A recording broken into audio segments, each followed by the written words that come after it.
Hi, you're listening to What's New Today. This is a podcast about current events shaping our lives. This is Sangeeta, your host from India, and in today's episode, I'm about to narrate the story of Roger, a dog who's done some fascinating work in helping the Taiwanese government find, save, and retrieve humans who were trapped under the rubble after the most recent earthquake that Taiwan saw.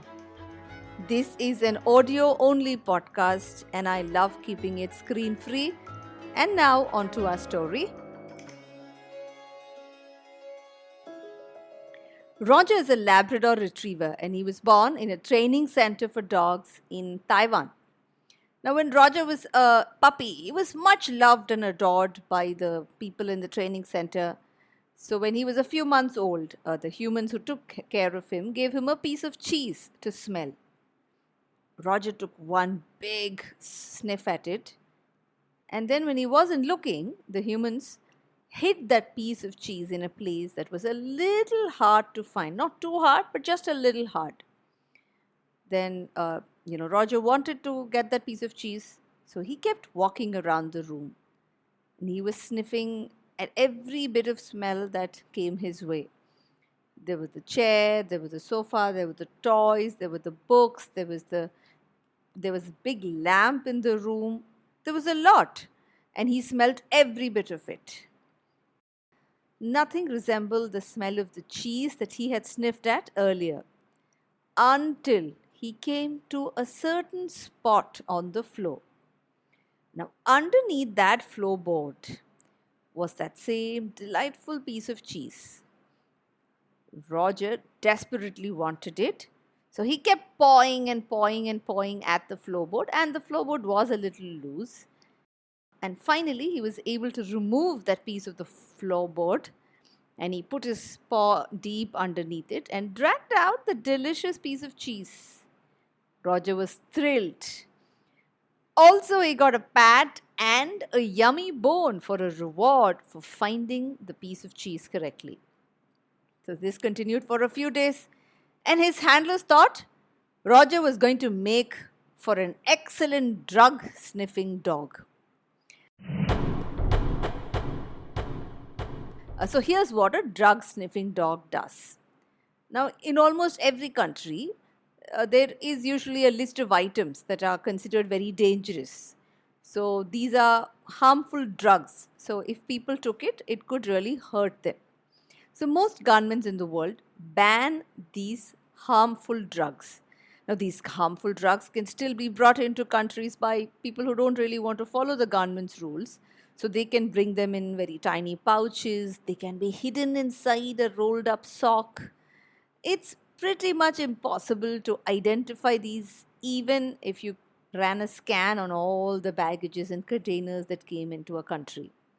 And that is where drug-sniffing dogs come in. Roger's owners felt that he was going to spend his life as a dog that would help the Taiwanese government sniff and identify bags that contain these harmful drugs. So one day, Roger's handler brought him to sniff at someone's baggage.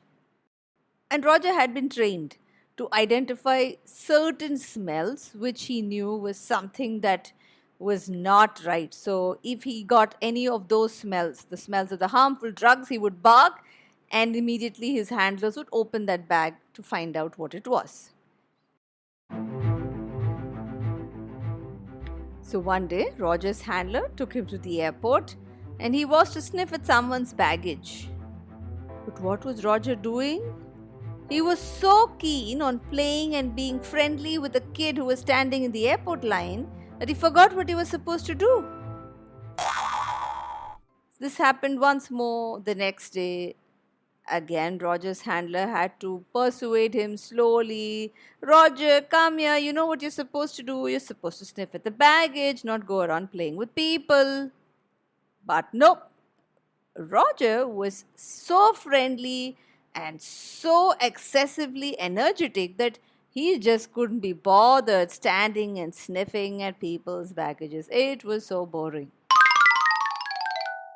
Roger's handlers decided to to drop Roger from their group of drug sniffing dogs. He was marked a fail in their system.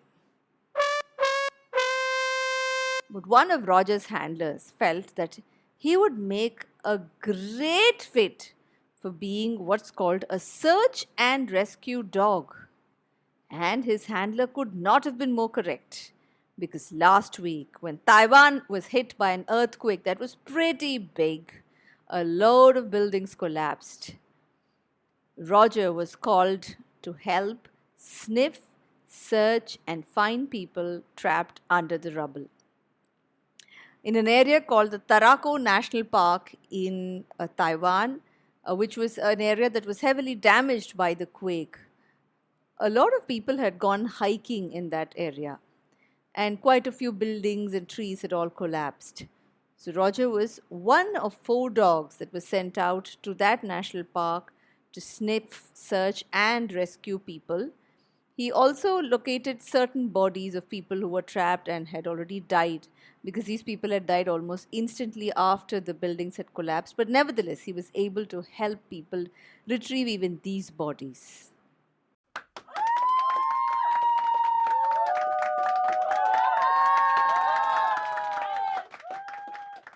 But remember, Roger never had an initial scent like the scent of the cheese that he was given earlier. So how did he go about finding the people who were trapped under a rubble like this?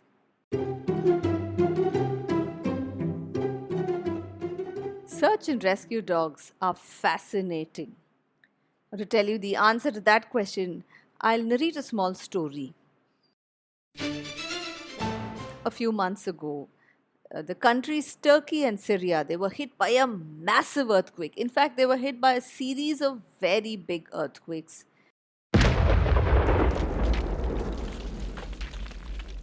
And thousands of people were trapped. Many countries immediately sent them help. They sent them tons of food, clothing, they sent them tents so people could make temporary shelter, blankets, and so forth. But one of the first to arrive on the scene in Turkey were the search and rescue dogs that were sent by airplane almost immediately from many countries around. Mexico sent 16 of their best trained dogs. India sent, I think, 4 or 6. Germany, South Korea, Switzerland, US, and many more countries responded by first boarding their search and rescue dogs along with their handlers on airplanes so they could get to the scene as quickly as they could. They could start sniffing, searching, and find the people caught under the rubble. Why are dogs so good at this? Well, it's pretty simple. Dogs have way more scent receptors than we do. So humans have about 5 million scent receptors. Hard to believe, right? We've got 5 million of them. But dogs have about 220 million such scent receptors. Also, of course, dogs can run way faster than any of us can. So you combine the two, they can run and cover a large area very quickly. Plus, they can sniff and smell with far greater accuracy than you and I can. So they're very good at smelling and tracking any human scent that is trapped under the ground.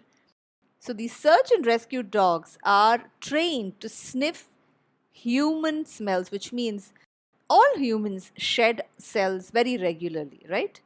So these dogs are trained to smell human cells. So while your smell and my smell may be different, but across the board, human cells smell very similarly to dogs. So that is how they are able to sniff and track if a human is caught under the rubble. Wow! Does that make any dog a great search and rescue dog? So I think from the perspective of ability, many dogs would fit that bill. You must have seen pet dogs that love to run and fetch a toy. If you toss a toy in the backyard or over your sofa, these dogs will run up, pick up the toy, and come back. But most dogs will do this maybe a few times, then they'll get tired, and then they'll lie down. But the search and rescue dogs, they're not like that. They will keep going on and on and on until they drop. or of course, until you tell them that it's time to stop. They are so highly energetic that it is very hard for them to settle into households, become pets, and find a slower rhythm. So, such dogs are usually channeled into these kind of tasks like the search and rescue dogs. A dog like Roger, he's been a huge success in Taiwan. He's much loved. You can find loads of videos on social media of Roger attending his press conference too. I will leave a link to one of these videos in the show notes where you can see Roger being at his playful best. Roger's story is, of course, not unique. There are a lot of search and rescue dogs that have done some super work across the years, sometimes even in war zones, sometimes in places where there have been such natural disasters. But I hope you enjoyed learning a little bit about search and rescue dogs and about the fact that Rogers helped the Taiwanese government very recently in the last week. I hope you like listening to today's story.